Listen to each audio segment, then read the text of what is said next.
Hard Rockers. Well, how you doing? David here again from Hard Rock Reverie. Wow.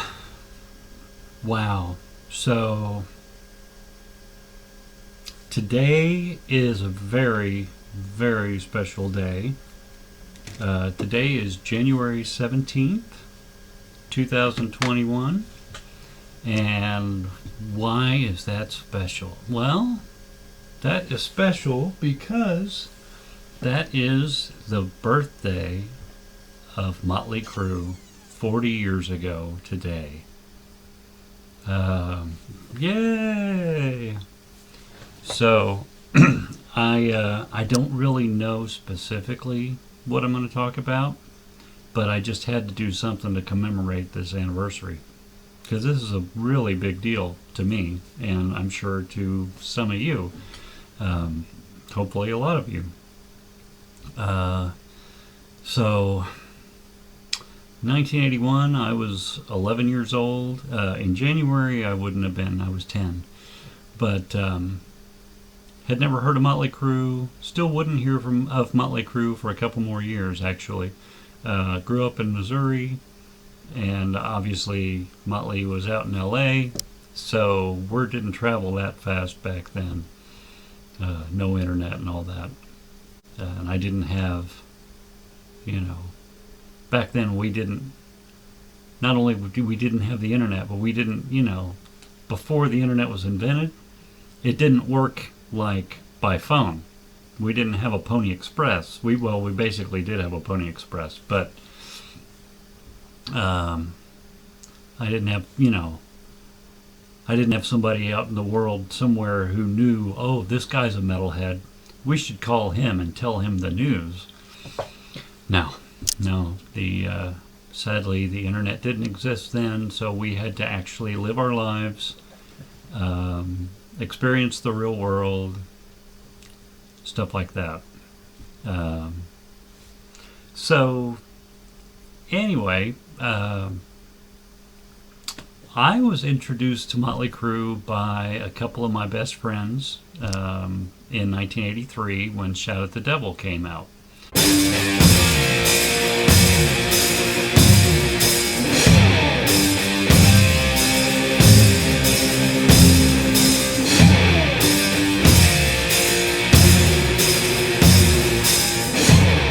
was, of course, received a worldwide release and was being pushed by Elektra Records. First time I ever heard Motley Crue, me and these two best friends were riding together in the back seat of my mom and dad's car on our way to the next town, which was about 20 some miles away, and to go to Walmart and shop and then eat out at like Pizza Hut. So anyway,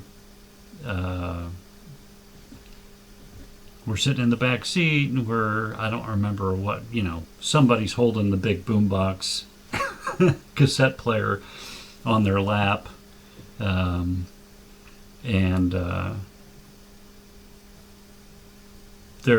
I don't remember what we started out listening to, but at some point during the drive, we took that out and they were like, have you heard Shout at the Devil? And I'm like, what? No, Motley Crue. And I'm like, no. Like, yeah, I just got this. You got to hear this. Apparently they had both listened to it together already. I was late to the party. So they pop in. You know how that is. I mean, side one, Shout at the Devil. So the first thing I hear is in the beginning, and I'm like, what? And my mom and dad are up in the front seats and letting us do this. My parents were really cool. And then, Shout at the Devil kicks in, and at that second, I was like, because in the beginning the swells, and then, and that was it.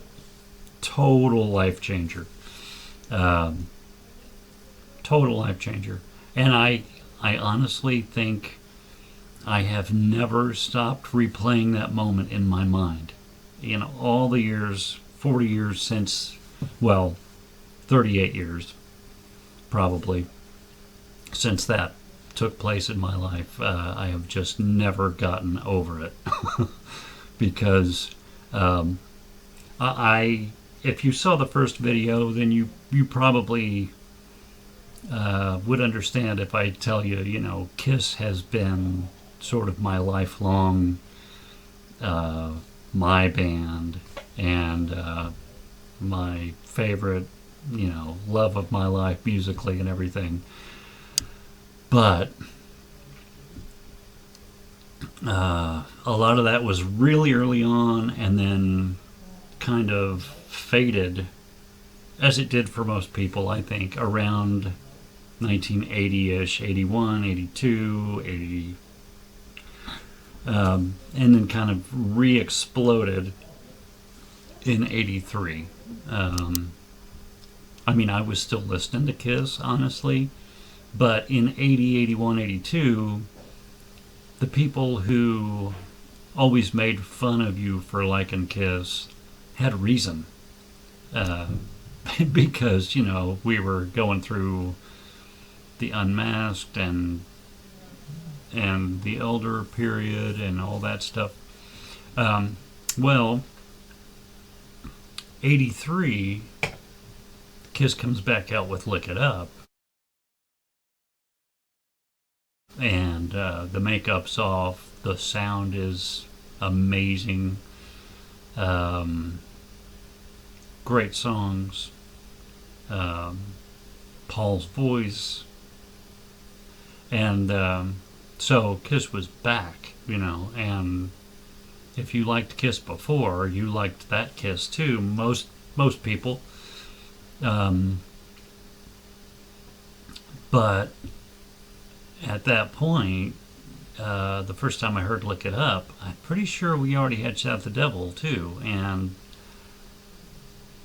so Kiss's comeback was awesome, but they had to fit into my number 2 slot at that point, honestly, because nothing was gonna take Motley Crue out of the number 1 spot. Nothing. And so anyway, first hearing Shout at the Devil, and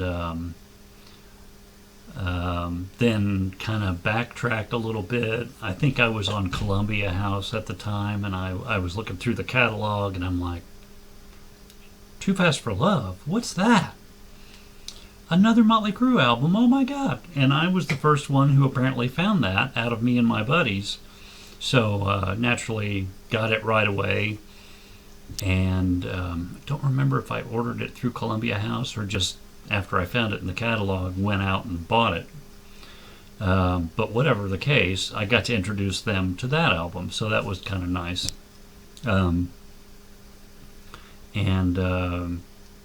Boy, was that an affirming moment.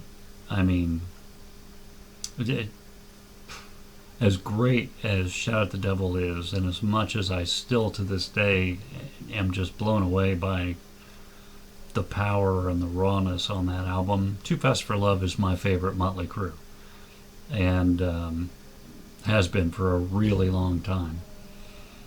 Don't think it's ever going to change. It's, how could it at this point? But anyway, so from there,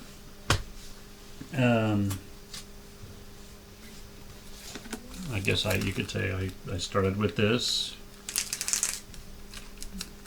as most of us did, I'm sure. And then, got into this, got all my buddies into this. I do not have the original Electro version, or the original leather version. I wish I did. Boy, if I could have one holy grail item, that would be it. But I do have it on here. Music to Crash Your Car 2, Volume 1. Original leather, Too Fast for Love, and then it's got the Electra remix, Too Fast for Love. Lots of great stuff on these. If you don't have these, I definitely recommend them. This is a great Motley Crue listening experience. You get basically, and I don't know why they didn't include everything, or why there hasn't been a third one. I'm pretty sure these sold okay, but they kind of just went up to a certain point and then stopped, and it's a shame because these are awesome and the sound quality is amazing. It's just incredible. But to actually have that original leather version of Too Fast for Love on CD, wow, that made me happy. Well worth whatever you got to spend for those, in my opinion. Of course, now you can find it on YouTube, in case anybody didn't know that. But yeah, just awesome stuff. So anyway, just kind of, as you can tell, just kind of randomly talking about my Motley Crue experience to celebrate that it's been 40 years. I just love everything about the band. I really do. And I always have. I think Mick is one of the more underrated guitar players, especially as a rhythm player. And that's part of the reason I think he's underrated, because, you know, in the 80s it was all about the guitar masturbation, the lead players. And I mean, I was just as guilty as anybody else of loving that shit. I was a guitar player. I started learning to play in 84, and I mean, I wanted to be able to do all that stuff that I heard Randy Rhoads and Eddie Van Halen and Jake E. Lee and, you know, George Lynch, Warren DeMartini, all those guys do.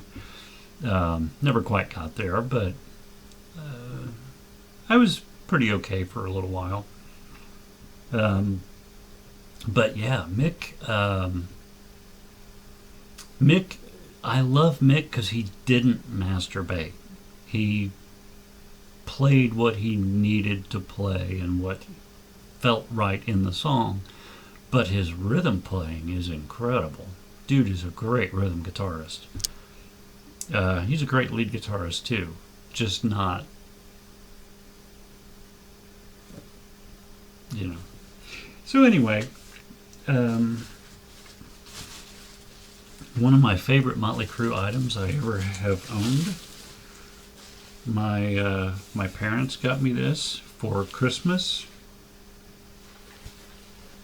one year.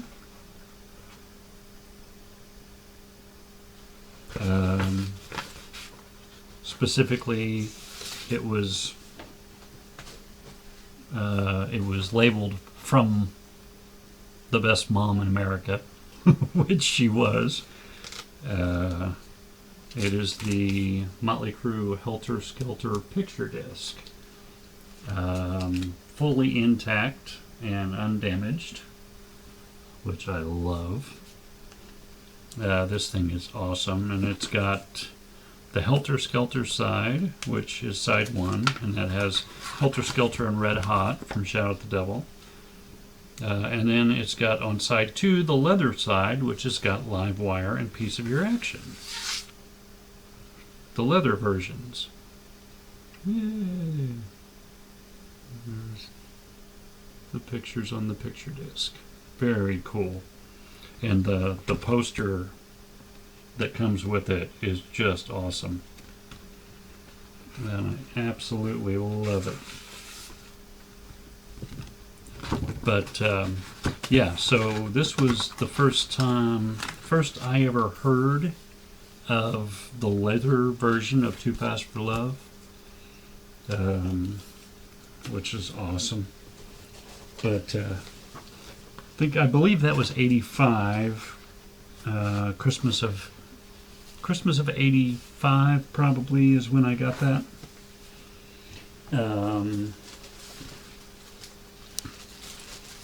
And still to this day, my favorite Motley Crue item that I have ever possessed.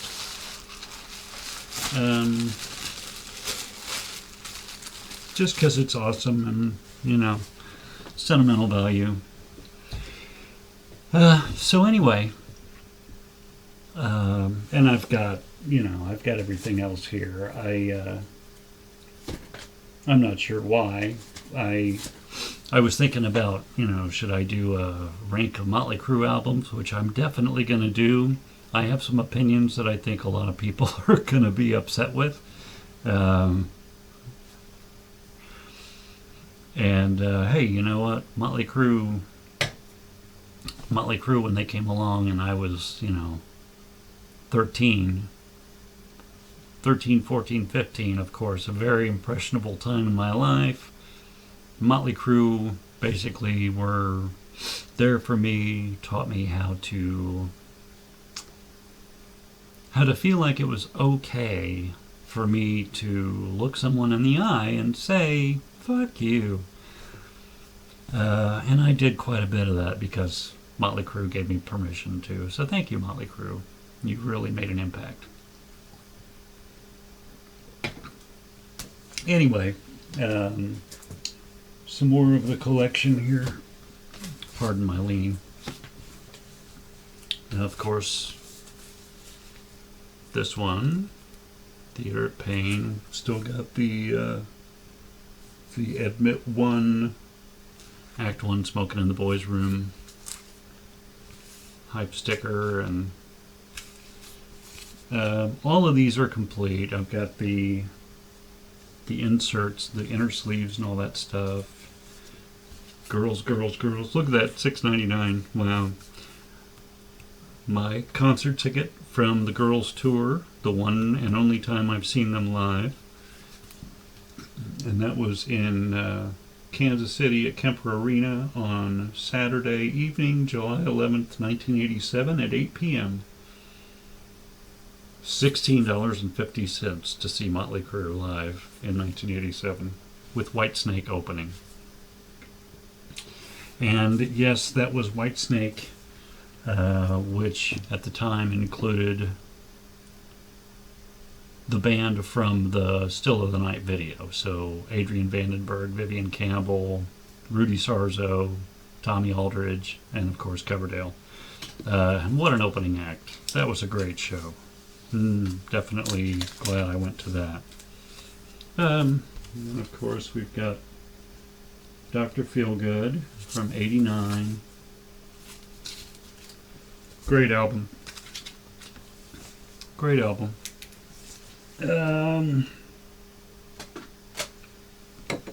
Don't have it on LP. Actually got this CD because I ordered it on LP from a seller on Amazon who sent me the CD instead, record shop, and they offered to let me return it, but I was like, I didn't have it on CD at all. I didn't have it, a copy period, so I'm keeping this. But I really was disappointed because I thought it was supposed to be a double LP, and I was so excited about that. Incidentally, my favorite Motley song of all time is on this, and it's Primal Scream. Doesn't get any better than that. Okay, so what else have we got here? Alright, I guess next up would be Generation Swine. If I could find it on LP, I would definitely want it, but I don't think it's ever been pressed. And if it has, I've never seen any signs that it has. Very kind of notorious album among Crue fans. I love it. I really love it. Like I think I mentioned in the first video I posted of the top 21 hard rock heavy metal albums of the 80s. I don't mind when a band stretches and experiments a little bit. I want them to grow. Incidentally, that's one of my favorite things about Motley Crue, is that every album, from one to the next, there was immense growth. They were like a different band each time. I thought that was incredible. I had never seen a band develop and change so much from one album to the next. I love the way they did that. They presented it too. They changed their sound, changed their songwriting style, changed their image, changed their whole presentation. It was awesome. Definitely one of my favorite things about the Crue. Something I'm really happy to have on vinyl. New Tattoo. In my opinion, one of, if not the most underrated Crue album. I love this album. Incidentally, the packaging on this album is really nice. Let me pull some stuff out here. So you've got the, just the outer cover. And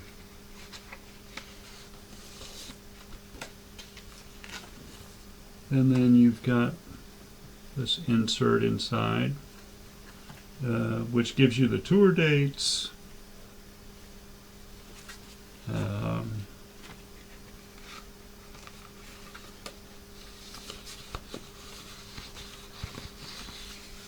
I was a little disappointed that the inner sleeve is just the white inner sleeve, but whatever. They give you all the other stuff in different spots, including, if I can get it loose here, lyric sheet. Cool picture. Yeah, so awesome packaging for that album. And anybody who doesn't like New Tattoo, who liked original Crue, and when I say original Crue, I mean the first 5 albums. I think we all kind of accept that that's original Crue. Everything from Too Fast up through Dr. Feelgood. How can you not like New Tattoo? That's I know Tommy's not on it, but Tommy made that choice, and so whatever. Randy Castillo's a great drummer. Great guy to have in the band, and I love that album. You'll hear more about that on the review when I do the album rankings. And then Saints of Los Angeles, also great packaging on this one, and that's the other one that I think is one of the more underrated Motley albums. And then to complete sort of the CD collection, got the Dirt and the Supersonic Relics. Unfortunately, I was stupid and purchased that at Walmart and got the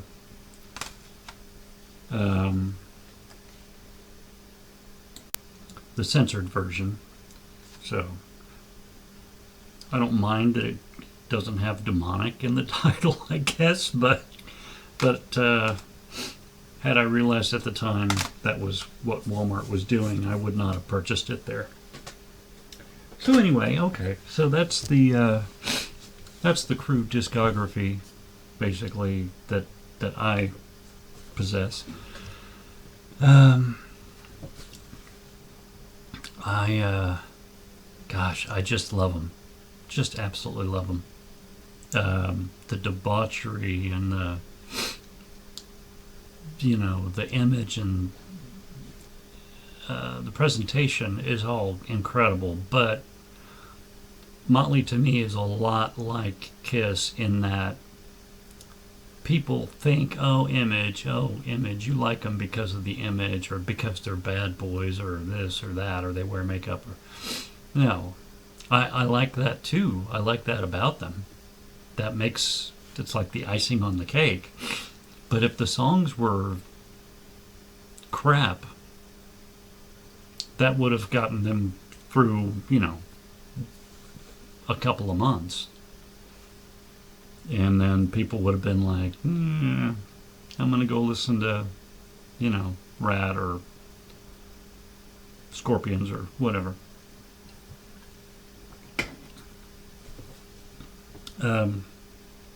So, Too Fast for Love specifically. I really can't overstate what this album meant to me back when I was 14, 15, and my friends.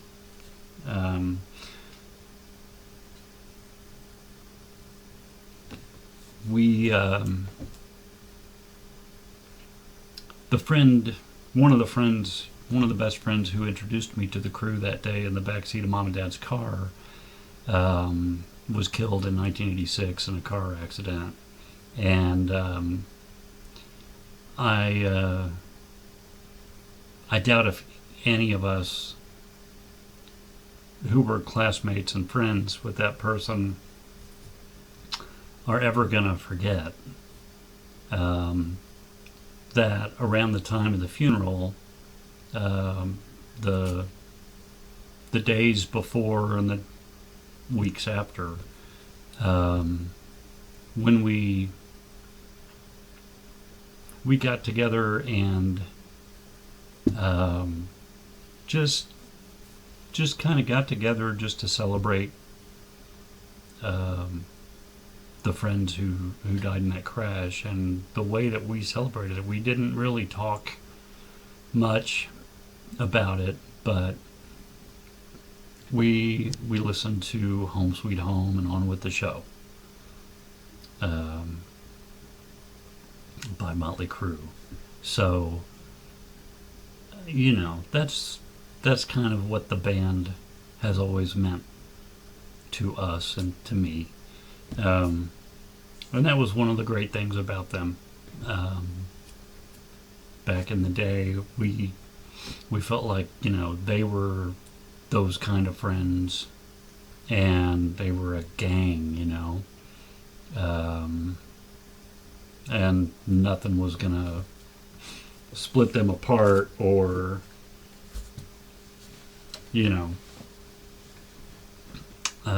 they would die before they would not be Motley Crue together. Of course, we found out different not long after this came out, and Vince was fired or quit or whatever happened there. But for the 80s at least, we had that, and we held on to that, and we felt good about that, and it gave us something like that to believe in and to feel like we were a part of. And 40 years later after that started, despite whatever has gone on since between Tommy and Vince, or this breakup or that breakup, or the touring problems, or the John Corabi album, and we really don't care. I think most of us, at least I can only speak for myself, but I look back and I still think of 80s Crue and what a gang they were, and just how fucking awesome, and how they made all of us feel, not only about them but about ourselves. So anyway, I think I've rambled on long enough here. I'm gonna, like I said, I'm gonna do a ranking the albums video next, I think, and I'll get it posted as quick as I can. Adios, hard rockers. Happy Crue-versary. Out.